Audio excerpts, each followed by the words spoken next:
Good morning. So, time is 6 o'clock. Magpapump tayo ng first booby. Ito, napadedek na palatch ko na si baby dito.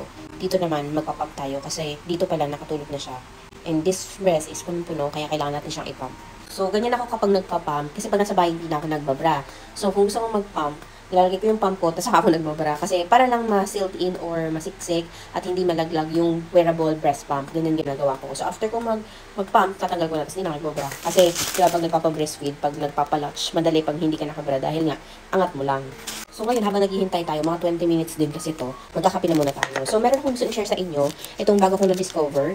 This one is from Lactaglow 10-in-1 Herbal Coffee Mix. Dati ang ginagamit ko yung sa Mother Nurture na coffee. Pero trinay ko rin to. Nasarapan ako. Mas gusto ko yung lasa niya. Mas gusto ko yung kape nila.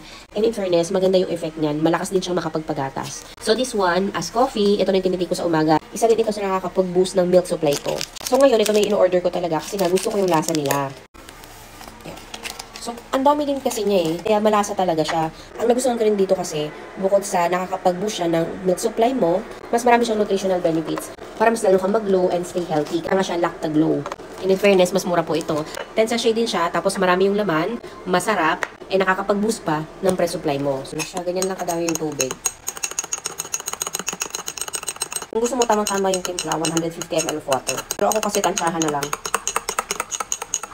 Ayan, ready na siya. Init. Sarap. Milky kasi ito kaya masarap. Kaya nagustuhan ko. Sarap. O sa mga breastfeeding mom dyan, hindi lang to hype. Masarap po talaga yung coffee nila and increase your milk supply. Kaya order na rin kayo ha. Andyan lang yung yellow basket.